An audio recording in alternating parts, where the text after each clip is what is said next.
if you guys can see the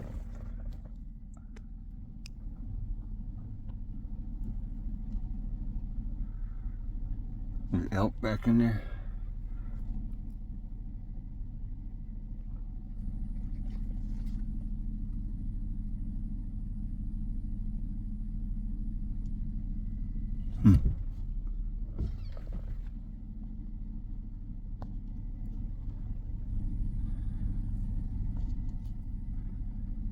Bunch of them.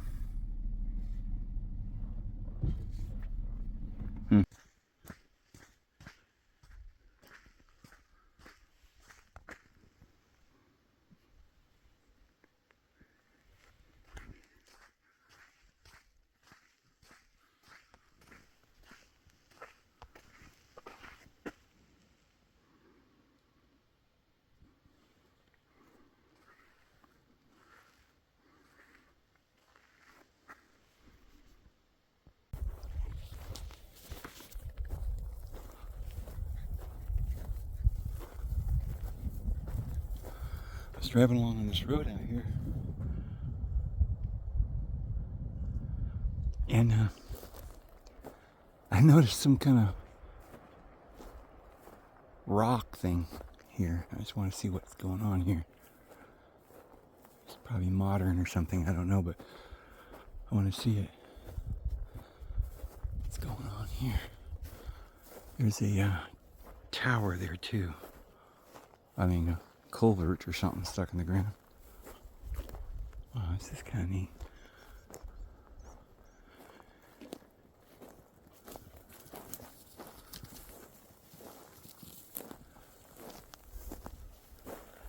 Wow. Yes. Somebody made themselves out of these stones. You know, that's what you can do with it. And they put a culvert. Now, it gives me an idea. A person could store grain in there. You could find an old culvert and turn it upside down, and the mice couldn't get in or something. There's a little hole.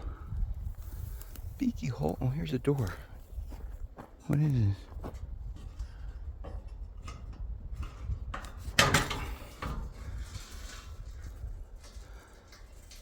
Oh my. Look at this. There's water pipe. Huh. All that is rat poop. I've been here a long time, and rats have been pooping in here a long time, and they've carried sticks in there, and that's their nest. Huh.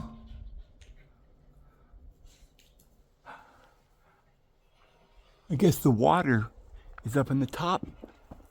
They store the water up there, and then I don't know what this thing is. Anyway, it's a nice little view right here.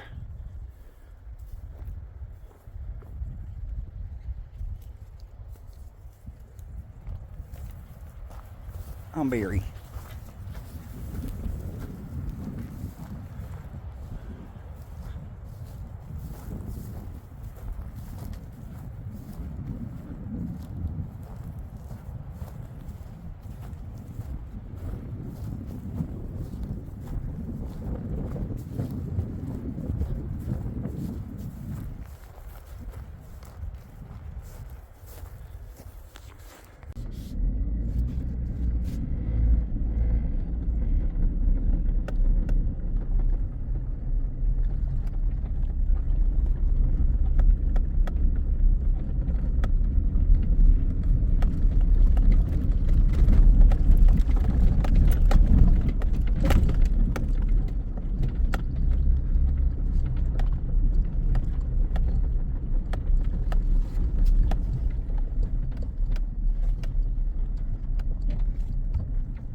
Just saw an elk, but I don't know if I caught it in the camera.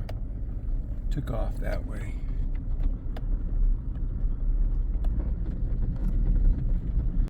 I had the phone kind of upside down, so maybe that was why. All right.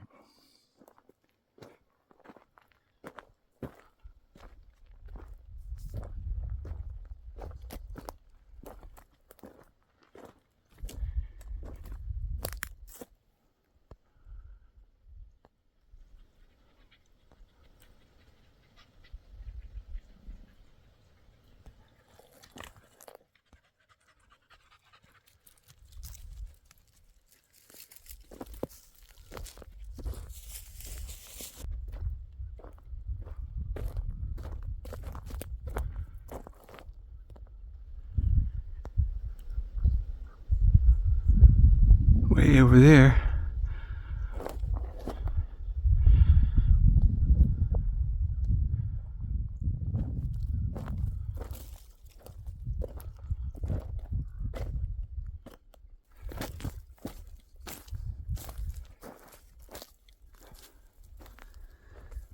Well, I looked at my trees I planted, bushes and things I planted last year, and it looks like most of them made it. I've got 4 apple trees growing.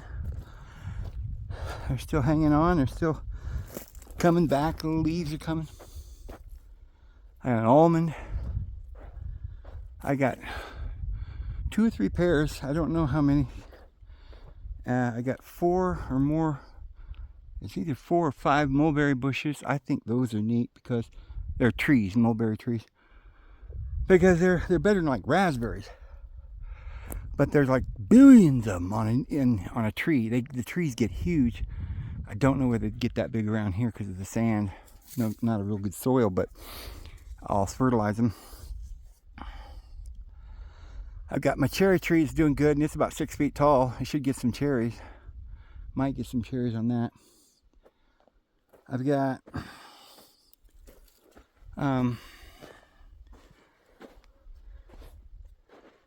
what else?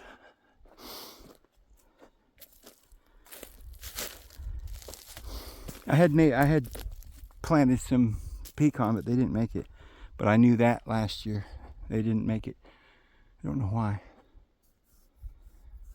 Last spring I planted them. Man, I don't know if I can get over across this canyon over there. I wanted to go over there. See if we can. What else?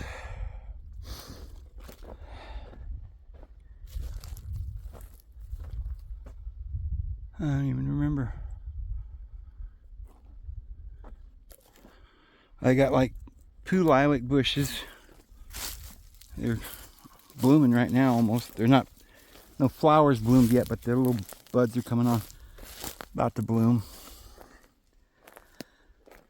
3 rose bushes, they made it. Barely. But they're gonna be beautiful.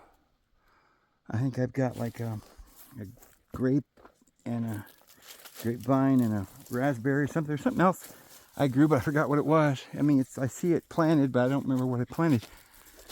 Some kind of bush or tree. Bunch of flowers and things that are annual and coming back. The mint's coming back up. The sorrel. The onions are coming back up by themselves. I don't have to plant anything. Most of it worked, but I'm gonna try to find some other things this spring that I can plant that come back every year.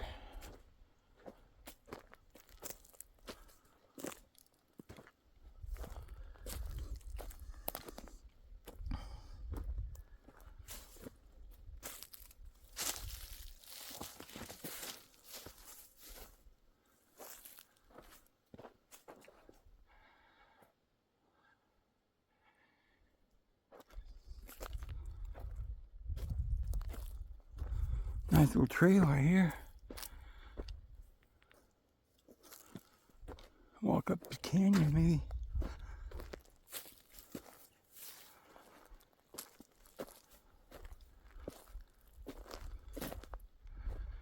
Wow, I want to go up there with those big trees.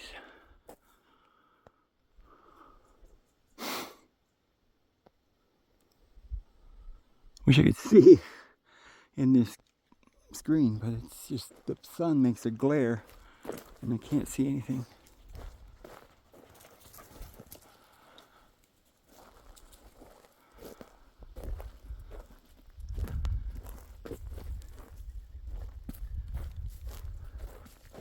It's like the only way I'm going to get up there is to climb.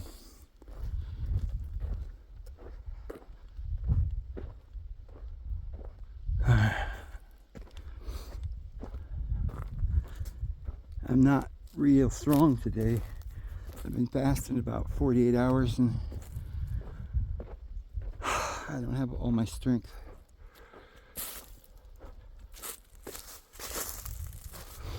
But I've been drinking tea.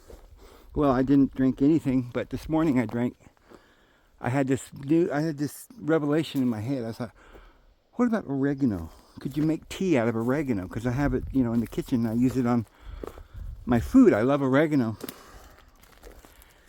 And it's so good for you, I put a lot on my food, but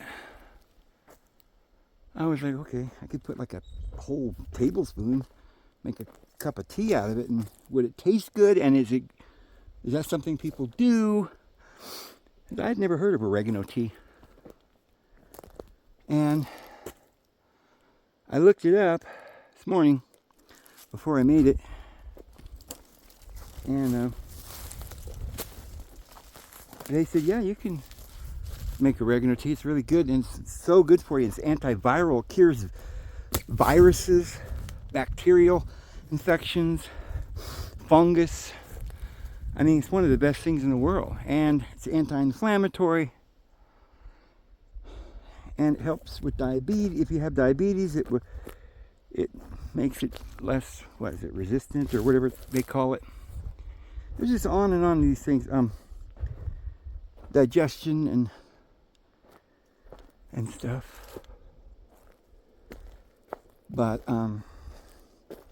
it's good for pulmonary, or if you had infection in the lungs or anything.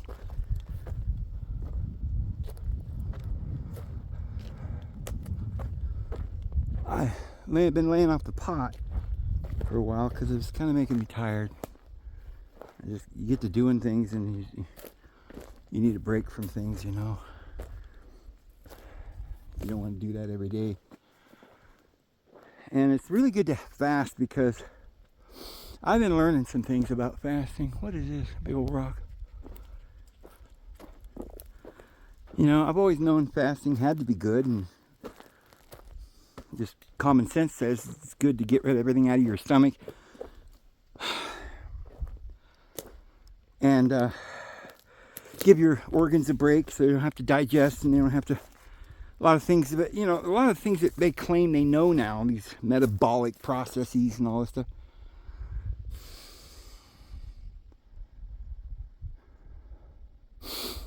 They're interesting. If you can look at it from the point of view from the way they do with their scientific research, and they say, oh, it helps the mitochondria. The oregano and other things like that, which is really important inside the cells because, but fasting, that's what I was talking about. What that does, after 24 hours or so, I don't remember the exact, just like about 24 hours of fasting, your body starts eating not just the fat around your belly for energy, which most of us could use a little of that missing, which puts pressure on your liver and your kidneys and your organs. Take that fat away and the pressure's gone. It helps your organs to work better. But it doesn't just take the fat away. It starts first by removing all damaged cells, cancer cells. But that goes on for a while. I think it's after about 48 hours or so. I don't remember the exact number, but you start, you go into ketosis, of course, within the 24 hours or something, which does the fat burning. But then after about 48 hours or more, I don't remember exactly, it starts, what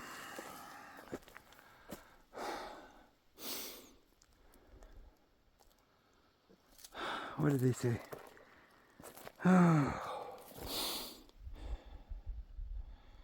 Producing stem cells, that's what it is. Your gut starts producing stem cells.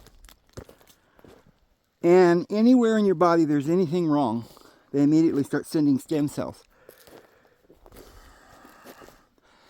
Now, the scientific community will turn this into some kind of miracle, like, oh, look at this thing called stem cells. And we're like, oh, stem cells, you know, and what do they do? Well, they heal you, but you only have them when you're little, when you're young, and it's hard when you're older, and you think, oh my goodness, I'm just old, I don't have stem cells.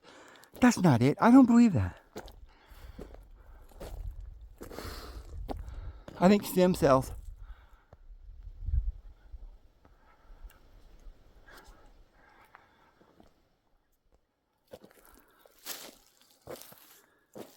work on people when they're healthy. And if you're eating garbage and all kinds of carbs and whew,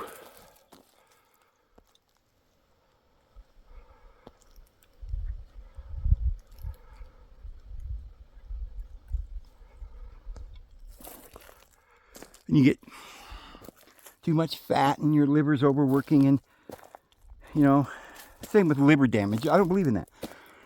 All you gotta do is stop what you're doing and eat right, fast a little bit, whatever, your liver comes back, starts working again. Why?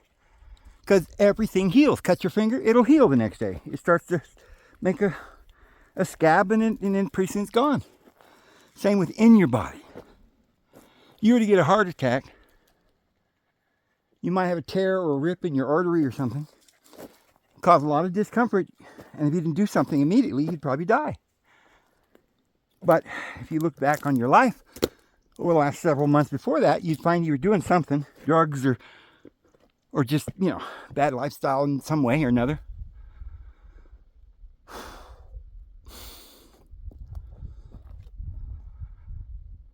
But if you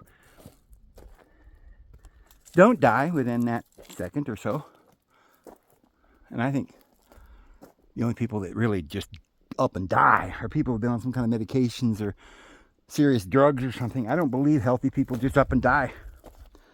But if you did get bad enough to where you ended up having heart pains and stuff, you went to the doctor, they'd say, oh no, you're about to have a heart attack, or you just did, or we got to operate and cut that sucker out of there. Well, now you're going to be sick the rest of your life, and you might die anyway on medications, and you'll be very sick the rest of your life. You go to the doctor on that.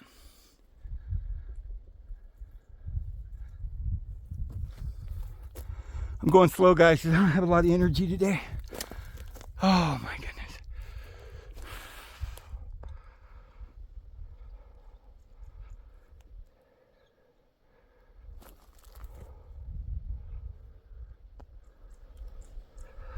But if you just realize that your heart's still pumping and you're still living, and what's wrong with you is there's a little leak, a little blood.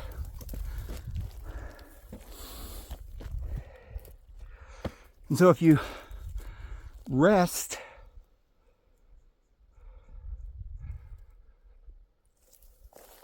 it heals within a matter of hours. You know, like if you cut your finger, it'll stop bleeding within minutes and it begins to heal over. Once it stops bleeding and you don't open it up again, or, you know, just rest for several days and eat right, take a bunch of garlic, or, you know, apple cider vinegar is something you should take. If you're not using other herbs and things and eating right, then you should drink 2 tablespoons of apple cider vinegar every day. It's kind of like that kichi or whatever, that pickle juice or whatever. You know, it's good for you. But, you know, just do certain things like that are good for you, and don't do anything bad for you, and lay and rest and recover, and your heart will be fine. And that's true of just about anything that goes wrong with you. Diabetes, I don't believe that's an illness that, you're going to have to be stuck with the rest of your life. You're eating carbs. You got to stop eating all those carbs. Natural vegetables. We've eaten vegetables all for thousands of years, and meat. They ate both. Gorillas eat vegetation, but they also can adapt. Certain other kinds of monkeys will eat meat. They have the same kind of guts that we do. But they, like us, we adapt to wherever we're at. There's people in different parts of the world, like Eskimos, that eat nothing but blubber and meat, and certain other people just eat vegetables. So my thing is, I don't want to kill an animal. I don't like to. Jesus ate meat, and Paul says don't forbid. This is in the latter days they'll be listening to teachings, doctrines of devils, and forbidding to eat meat. So we don't want to forbid to eat meat. The prophet Joseph Smith said we should eat meat in times of winter or famine, sparsely, but if we don't have anything else to eat. It's not a sin to eat meat. We have to keep alive. It's only important that we understand that we should love the animals and shepherd them. But in this world, there's, sometimes people living somewhere they don't have anything else to eat. But no, I don't think you have to have meat to eat, and I don't think that the carnivore diet's going to make you healthy if you just eat meat and nothing else. I got to get up there. Hold on.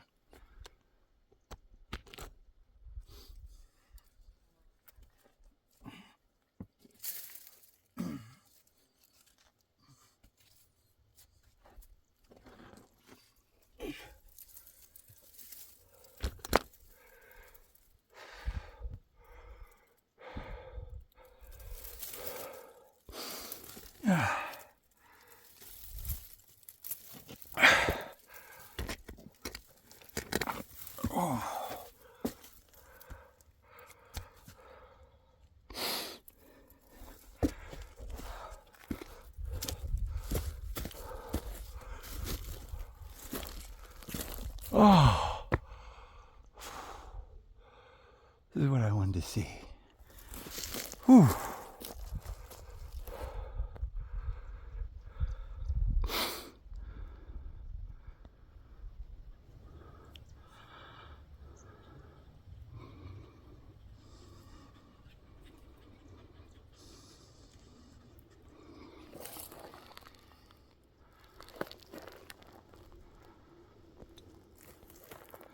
Whew.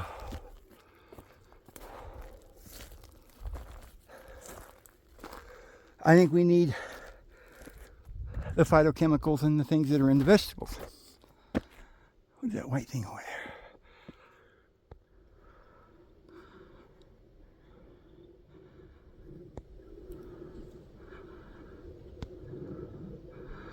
there? A white rock or something. So, I mean, you can eat meat and you could be healthy, but you can eat vegetables too. Meat is not required in our diet. But the problem with people who are vegetarians and they get sick is that they're eating chips and candy, and because it's not meat, so they eat it. White flour, white sugar, all kinds of crazy things. And then all those starchy things, even the vegetables and fruits we have at the store, like apples, bananas, and pears, they're all full of sugar. They're hybrid. I'm not saying you shouldn't eat them.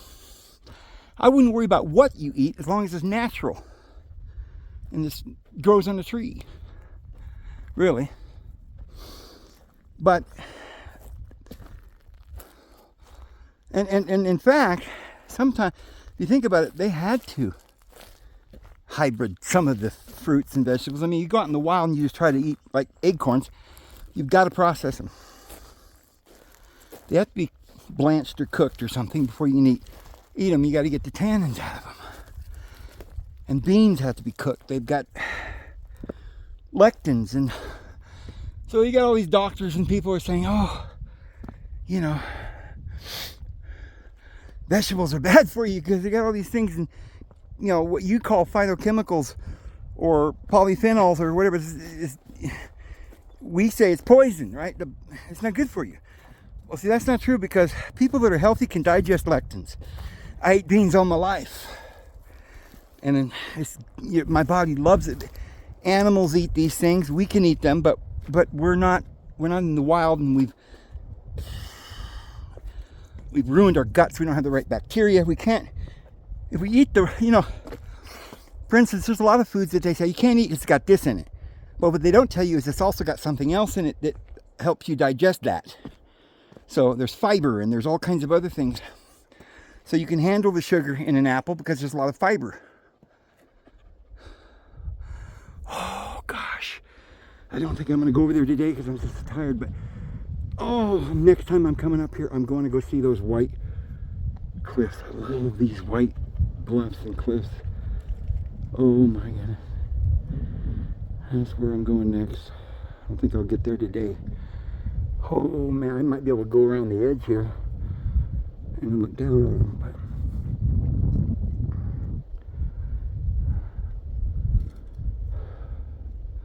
man, I can't see anything in this camera anymore.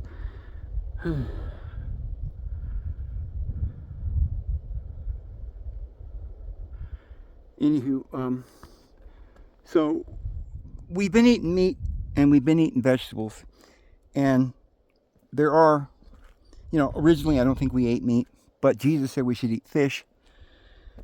So I actually think we should eat fish, but perhaps other small things. Birds, Nazarites could eat birds. They would sacrifice a pigeon and eat a pigeon once in a while. The Nazarene priesthood, and they could eat fish, but because fish and birds weren't, made with the rest of the animals, are not the same. But it's a lot easier to catch a fish and eat it than it is to go kill an animal and bleed it out, and it's just disgusting, and it's very difficult. And I don't know how anybody who has love in their heart for animals and for things could go and kill an animal. It's terrible. I don't know how they could do it. But if you're hungry, you have to do it. You have to do it. But you need to pray. Remember, they're going to be reincarnated. You're just facilitating that. You're not doing it out of wrath or hate. But I personally think we should stick to like fish or birds and fish. But you might, I mostly eat just vegetables. I was vegetarian for I don't know how many years, I think almost 15. But I decided to stop being a vegetarian. Ate meat for a while.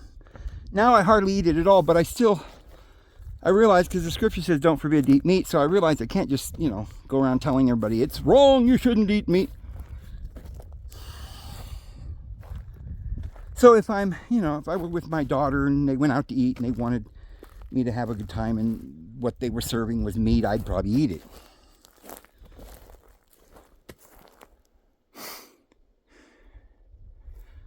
But I try not to. But fish and birds are fine.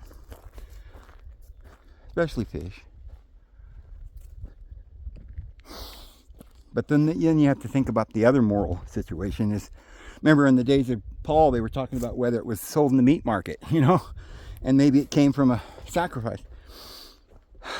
And there was some debate about that in Paul's day. But today we have to debate about the idea of, well, should we eat meat because the way they treat the animals, it's immoral.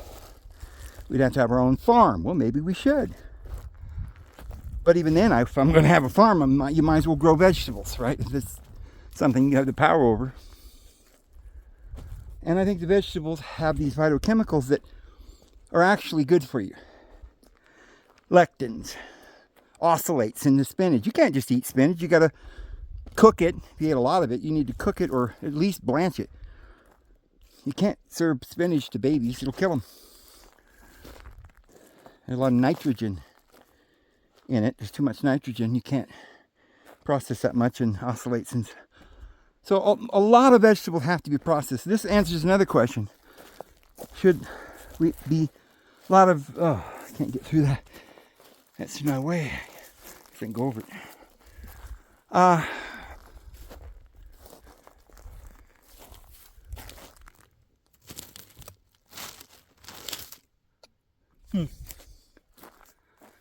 But it answers another question is, should we be raw? A lot of raw vegans. Well, first of all, I wouldn't be a vegan. Jesus said that the Lord gave us eggs as one of his greatest gifts. And we don't kill an animal when you eat an egg. There's no animal in the egg. It's not even fertilized. It's just food for the chicken, and it's perfect food. Just like milk is a perfect food for babies. And it really doesn't matter which kind of mammal you get the milk from. It's all kind of the same thing. And you make cheese and butter, and this is what we've done for thousands of years. Very important for our health. Butter is one of the most healthiest oils. I mean, it's probably more healthy than any other. Certainly, the seed oils is killing us. Butter can withstand extreme temperatures. You can cook with it, and it's still good for you. It doesn't go rancid. Cream and butter. It's very important for our health. We've been eating that for thousands of years. You need eggs and butter and cheese. But should you cook your food? Well, a lot of the vegetables that you find in nature, you must cook them or do some processing before you can eat them. It's just something you have to do. You can't eat acorns raw. You have to soak them. I don't think you can eat a lot of different, even almonds. I think they say it's a lot of, there's something in there. You shouldn't eat a lot of them raw. You have to cook them or something. Beans, you put salt. Just about everything. You can't eat some plants. They're too stringy and tough. You have to cook them. So we do have to process our foods, make soups and, that kind of thing.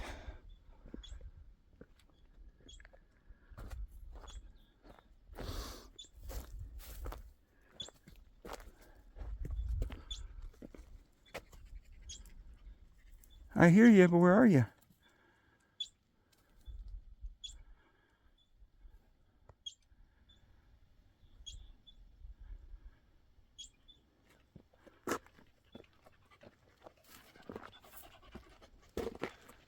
It was a bird because it went that way.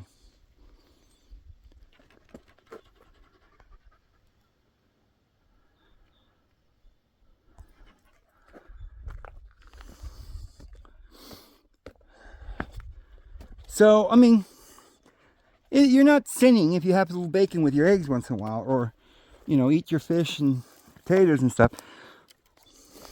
Although sweet potatoes might even be better for you, but we should probably go back to the wild and start eating more of the acorns. And oh, look at those white rocks. Oh, look at that. All the way.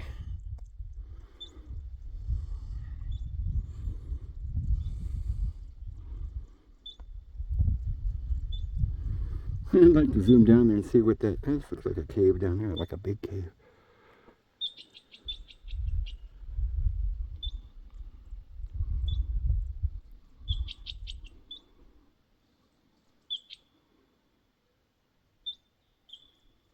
Well, all I see is a bright glare, and I can't see what I'm barely noticing the outline, so I'm hoping I'm getting the right shot here. Look at this big.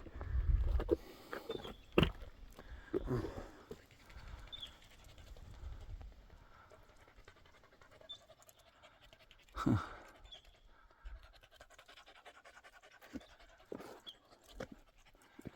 All right, well, I really thought it would be neat up here, and it is.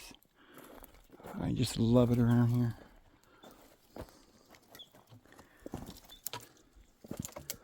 But whatever you eat, it needs to be a variety. You can't get everything just from meat. You need your phytochemicals, and you need a lot of fat. You need the omega-3s. You can't be healthy with all this stuff. And there's omega-3s in meat. But you got it in the eggs and the milk and nuts and things too. A lot of it in walnuts and flax seeds and chia seeds. Oh, there's a big squirrel. See him?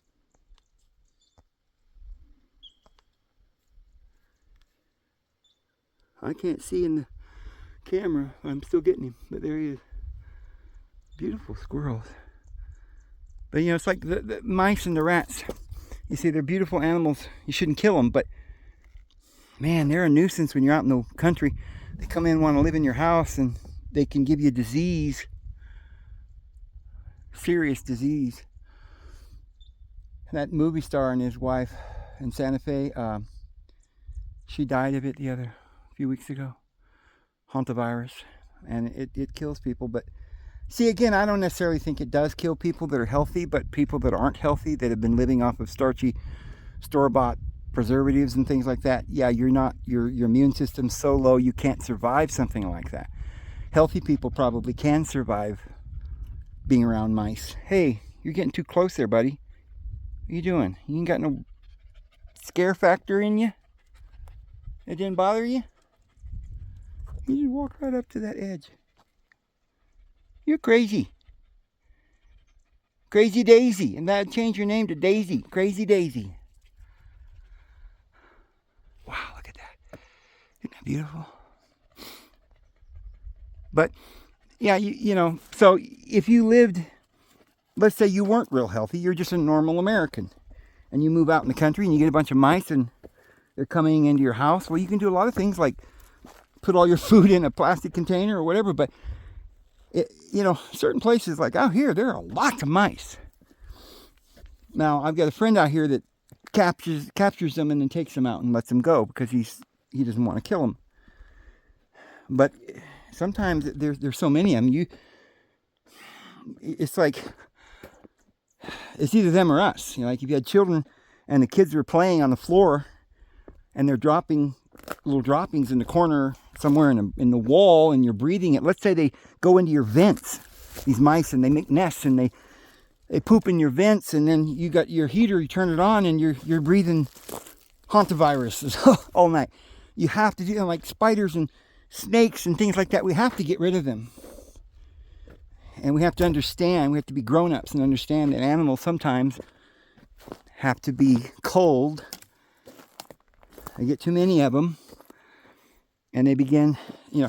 But all of this is because of humans. But this is not necessarily you and I, not our fault, but society has made the world in such a way that everything's sick and dying, and we're killing each other to survive because we're overpopulating and keeping, you know, it's just a process that goes on and on and on, and we just have to do the best we can, I think.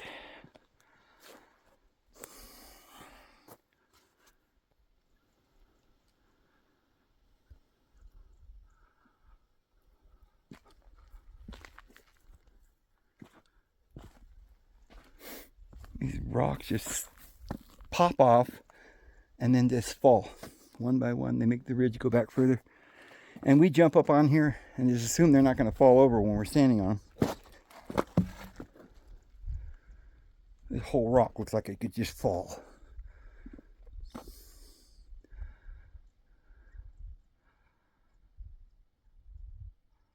Oh, look at those white cliffs.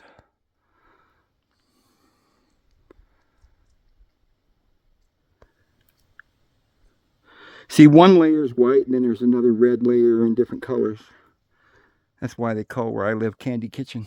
This Candy Kitchen. You can make a state park out of this, national park. It's almost as pretty as anywhere else you go in a lot of places around here, but mostly native Indian land.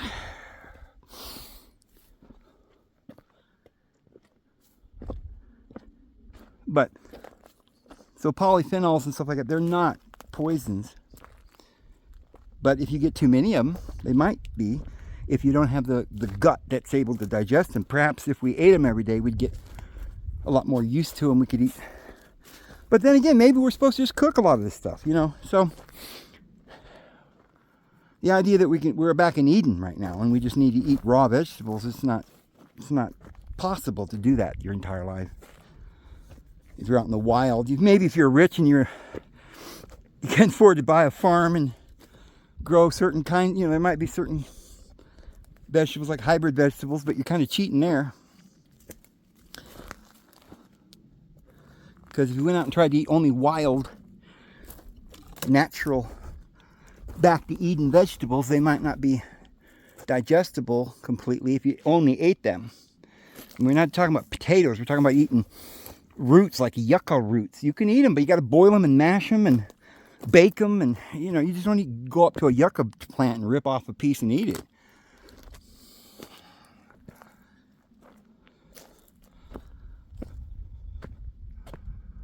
Oh, I guess you could, but you'd probably get an upset tummy on that one.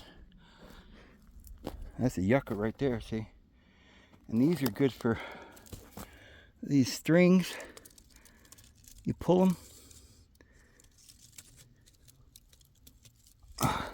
Anyway, I didn't do it because I didn't want to get poked. But it makes these strings, and you weave them and you make baskets. I told you that, guys, that before, but oh man, it's so neat. I mean, the cactus are good, and you get all your water. I mean, I know people that have they've only eaten vegetables their entire life, or like for 35 years, as the guy I saw, and he looks pretty young and very healthy. So you don't have to just eat meat. But there could be some people who have a harder time eating vegetables than others. Maybe because they were from a certain group of people that lived in a certain climate or area where all they had was meat. Maybe if you're Eskimo, you wouldn't be able to eat vegetables because probably for 1,000 years your group of the species called human, that's all they ate. So maybe that's all you can eat, or you'd have to get used to it or something. So there are differences. Some people say they like it, just eat meat. They feel healthy. Nobody's been doing it long enough to know whether if you could do it for the rest of your life and never have any problems. We'll see what Jordan Peterson says in 10 years, but I think it could cause health problems just eating meat because, I mean, you know, I think you could do it, but the thing is, who's in the wild going to only eat meat? You're going to have tea and pick berries, and who wouldn't want to pick the berries and eat them, and nuts and stuff? They're delicious, and make treats with them and cakes. Nobody in history of man just only eat meat. And that's the truth, and it's a fact, Jack, as they say. Have a good day. Okay.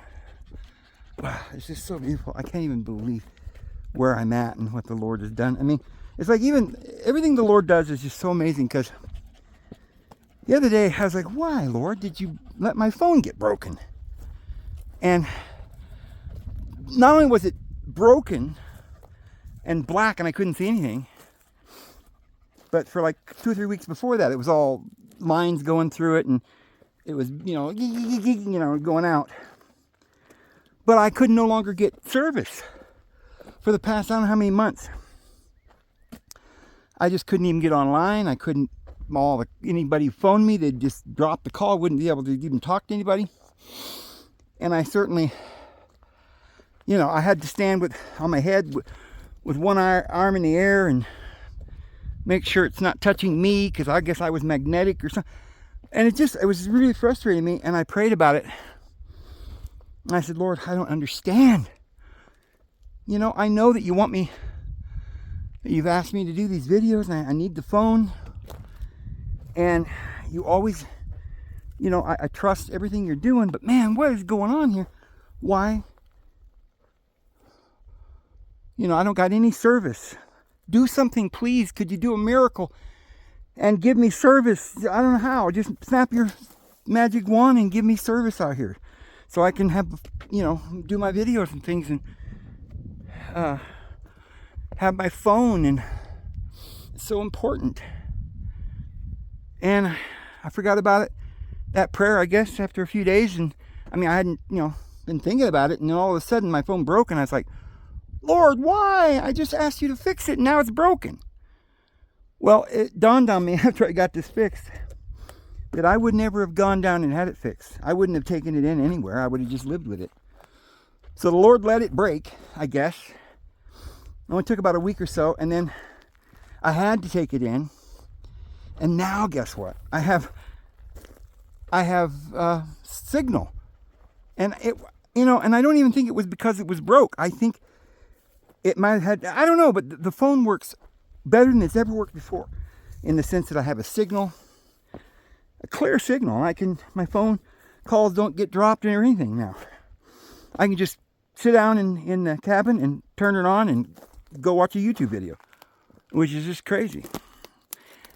And it specifically just miraculously happened. And so the miracle the Lord gave me, it's kind of like, I thought about it and I was thinking, it's kind of like the guy that says, I will never believe unless I see with my own eyes, And the Lord says, okay, you'll be blind for a week.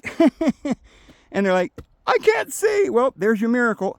And then, a week later, you got your sight back, but it gives you faith. And the Lord's just showing you, you shouldn't doubt me. So, that kind of thing happens every day. But you say, well, it was just coincidence, Dave. Your phone broke, whatever. And that was just coincidence. But I said the prayer a day or two before it happened, not knowing that the Lord was going to fix my phone by breaking it. But the coincidence of that, I prayed that prayer, and then 2 days later, it's completely broken. I have to go take it in, and then it gets fixed, and I got signal back with my good phone. I can zoom in.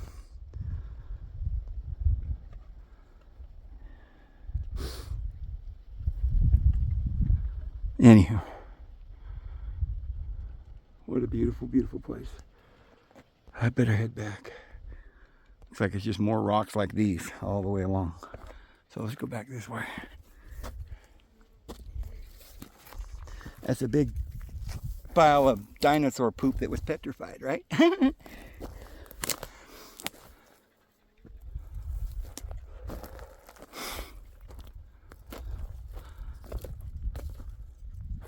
So originally I was talking about fasting. I don't know if I ever finished that, but you could, if you fast just water, I guess you could probably drink some tea. I'm drinking tea, but I only had a little. But if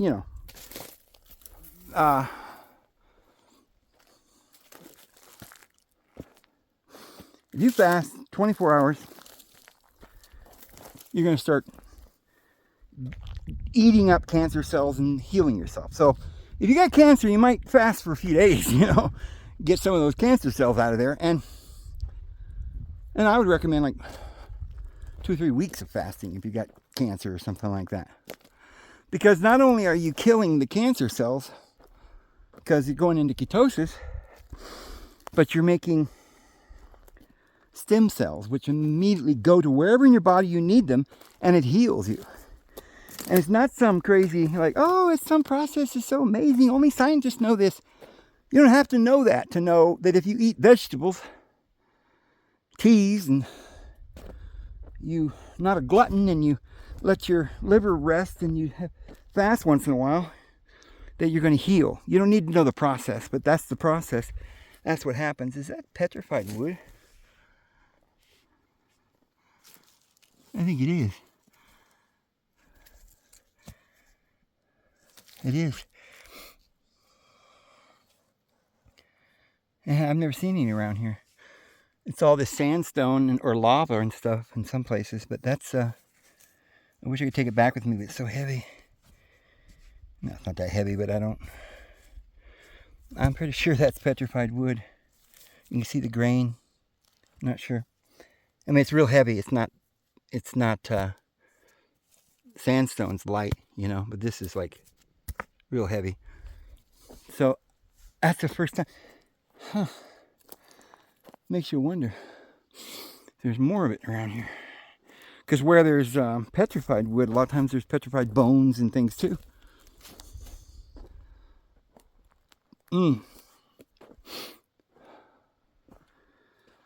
Oh, but so here's the thing. After so many days of fasting, it just keeps getting better and better and better. Like after a week, it's amazing because it starts going up into your brain, and it cures Alzheimer's when you fast.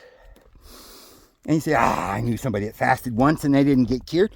Well, you got to kind of do it often and keep yourself healthy. You don't, you could do it once and maybe extend your life months and then never do it again and die, but you've got to eat properly. And people should fast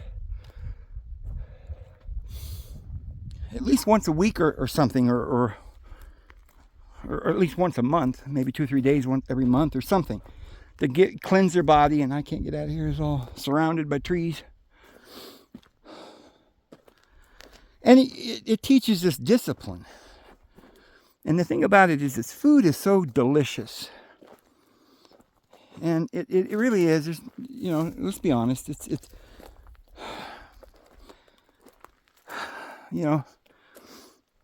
just delicious.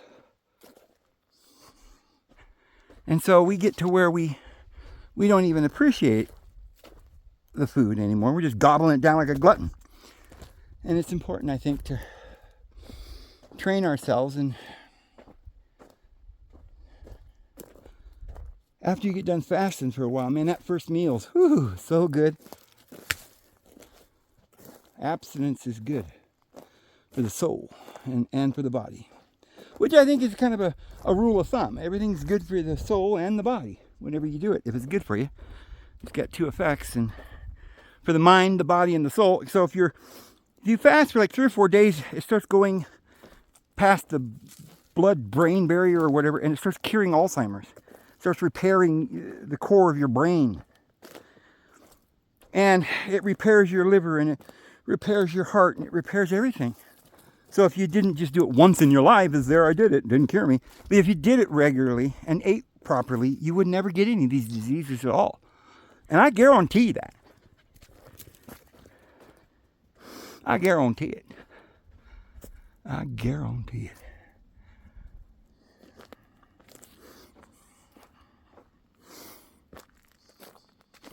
it. Ring around the cactus daisies. You never starved to death. You could eat. I'm learning about all the different things. I was just thinking the other day, it's like, the first thing you'd have to do is figure out all the different foods in your area that you could eat in the nature, so that you wouldn't have to go back to the store ever again, or even do any farming. Or if you lived somewhere and had some land, you could do some farming. Bring some of these plants in and water them more, make the fruit bigger, and you kind of like hybridizing them, breed them. That's a natural thing to do a little bit. I mean, I like potatoes. They're hybrid, but I like them once in a while. I wouldn't eat potatoes every day. But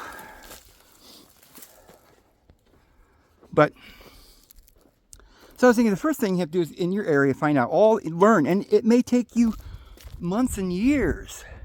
Because at first you might see something like this and think, oh, we can't eat that, and just move on. But you got to check out everything. I mean, like, how many years have I been alive and I ain't never heard that you can eat pine cones? And that's the fruit of the pine tree. The seeds are in the fruit. And so if you let the fruit die on the vine, then it goes to seed. And you get pine nuts. And you eat the seeds too. You can eat the pine nuts. But you can eat the fruit in spring when they're green.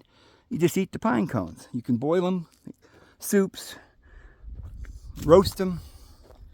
So there's a lot of things we overlook. These cactuses, a lot of things you could eat just about anywhere you are. And the Lord made herbs, and there are different kinds. And there's peyote, and it can get you in a better mood. And there's cannabis and different things like this. But those were for celebrations and certain things. And those things are not going to make you sick.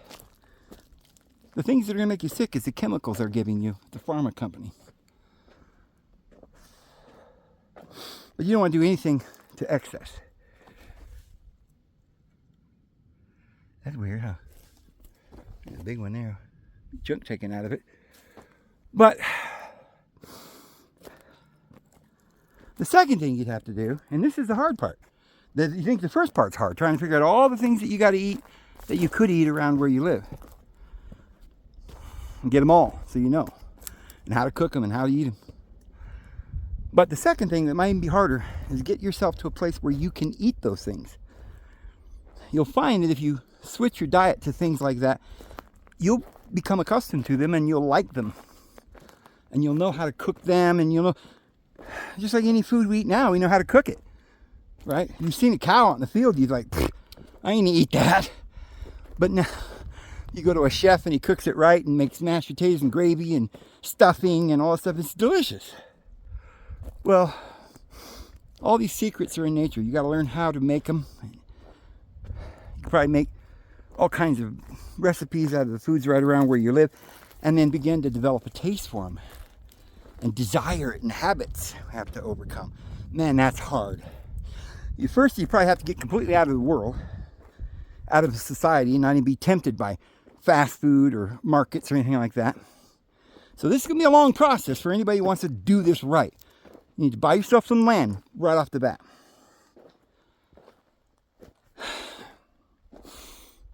And then learn how to live on that land. And not have to go into town every day and be entertained by the clowns. And yeah, it's going to be even harder if you don't have somebody out there with you. You'd be alone. Because a lot of people, it's like the whole world is just trapped in this evil paradigm. And if we get out, we're like, oh, I left my family back there in that evil paradigm. And they're like, oh, he's crazy. He went out in the woods to live. We're going to send the sheriff out there and check on him, see if he's all right. Must be crazy. I don't even think these elk, I saw a bunch of them today. Well, I began to think that elk are not deer or anything like that. I always thought of them as big deer. But they're nothing like a deer. They look more like a camel, man. Maybe deer are too in some way.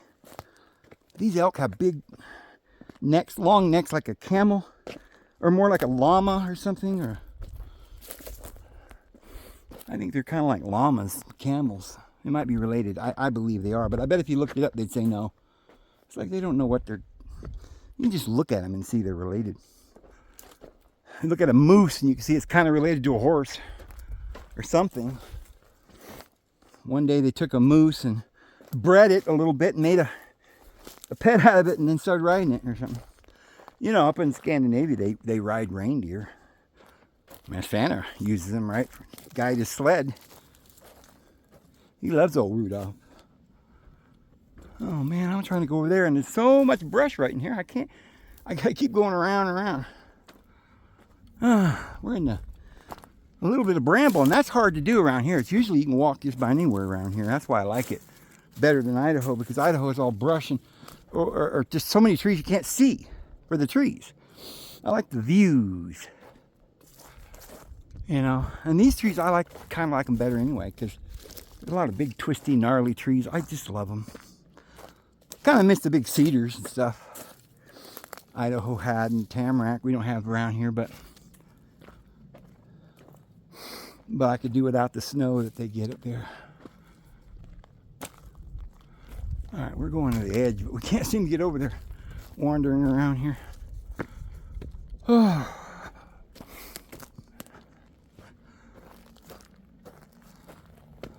This is what I wanted to go see, and I ended up getting a 2-for-1.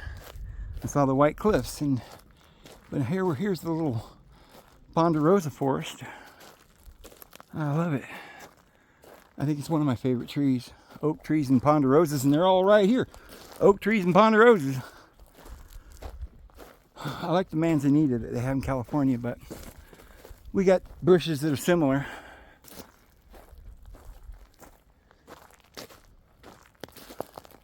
Northern California, though, has a lot of red dirt. I like that. This dirt's kind of beigeish, pinkish, but the dirt there is just bright red. I like that in some ways. It's beautiful.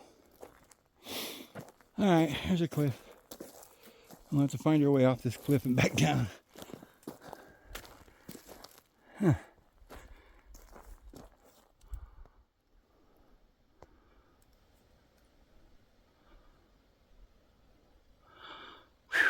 It's like a Grand Canyon over there. I'm meaning to go over there one of these days. If I can get there. Everywhere I've been doing all my videos since I've been here for 2 years, basically right here within a couple of miles of my property. I haven't gone anywhere. There's so much to see around here. When my daughter comes up in July, I might take her to the Gia Cliff dwellings. And we might look at a few things and might take the camera. Okay, here we are. Whew. No matter what I do, every time I go on a walk, I think, well, I'm just going to walk over there, and I end up walking like 10 miles over a mountain and back. Whew. Oh, I love it. Love it, I love it, I love it.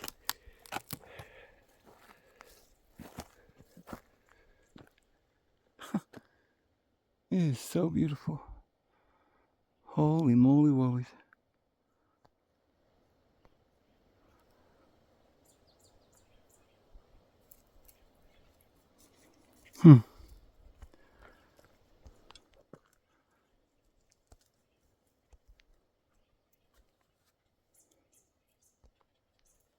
I bet you could.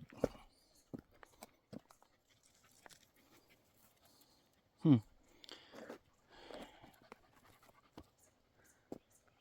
could definitely, I could see now. I used to wonder, why did the native peoples live in these little caves, you know? Were they primitive people? No. This is where I'd live. You got a view, you got all the food. And, you know, there's caves and things that you can use to your, you know, you can build shelters, and they lived outside. They were happy. And yeah, they had villages and towns downtown where they did their agriculture and stuff. But I bet there was a lot of people that just went off and went to the mountains and got in the cliffs and lived. Seemed to be quite a whole network of these dwellings, Indian dwellings, all up and down through the Midwest, or the western part of the United States. I can get down right here, although I don't know where I'm at. I don't know where. I parked my truck down there somewhere, and I've come to a different spot, so I need to go back the same way I came, or else I might get lost. But the way I came was kind of difficult to climb up, so I don't necessarily want to go down that way.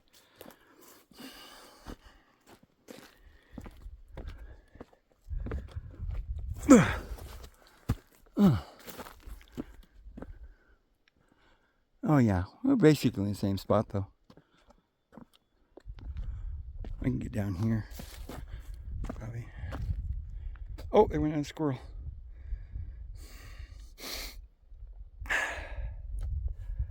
Yeah. Alright, we're gonna go down. I know, that's kind of a drop off too. See if there's a better way. I got this camera and I gotta hold on to it. And these guys can't jump cliffs.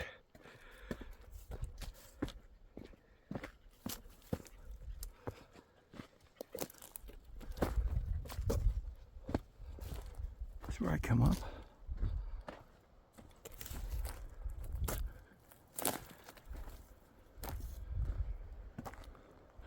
I think it is.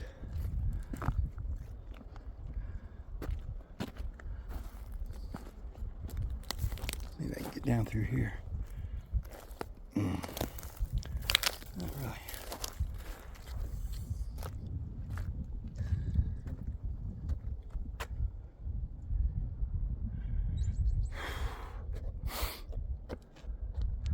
Maybe I did climb up there.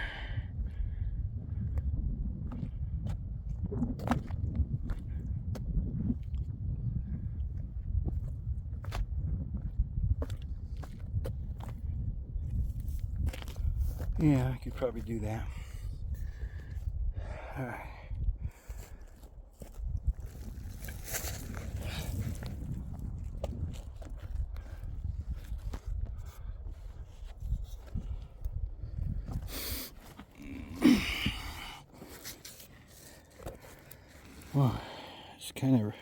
kind of risky. We'll make it.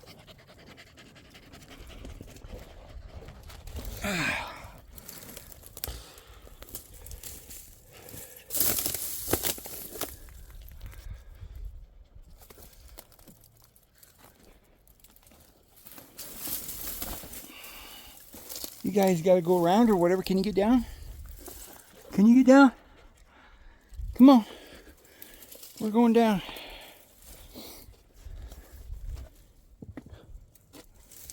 They always find a way. They're not scared, but they have enough sense not to go places where they can't go. I've never seen a dog fall off a cliff except for Maggie when she was a baby, huh? And I had to go down and get her. That was a rough day. Look at that. Barry can do it. I'm sure Maggie will make it.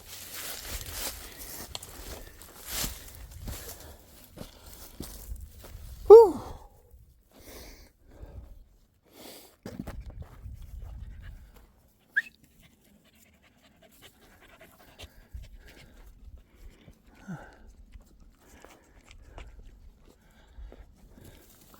We gotta wait for Maggie. There you are. Good girl. You figured it out, huh? Let's go this way. One thing about animals is they don't hold any grudges. They don't get mad. They don't come down off the mountain and say, "Why the heck did you leave me up there?" You know.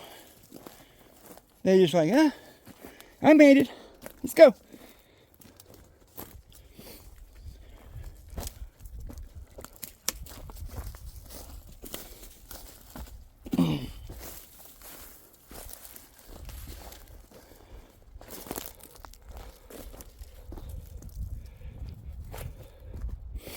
What would happen if you fell down on one of those suckers? Ooh, that would hurt, huh?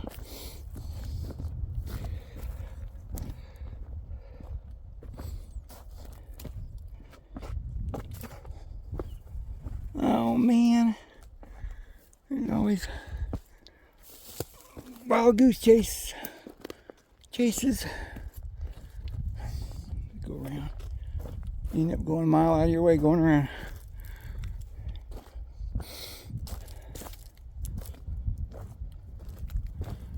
It's the same spot I went to. There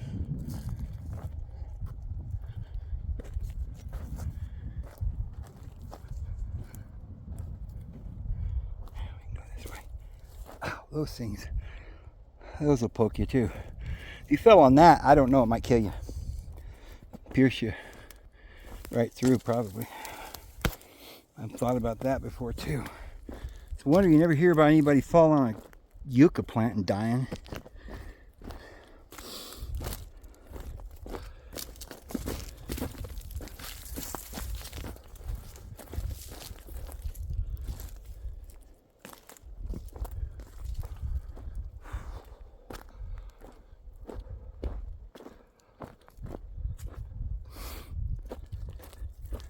Alright guys, I'm gonna just head back to the truck. It's just down the hill here. More boring trees and mountains and rocks. So I'm gonna shut this off and bid you guys adieu. Pray you have a wonderful evening and that the Lord will bless you and His grace and His peace be with you. See you tomorrow. Have a good one.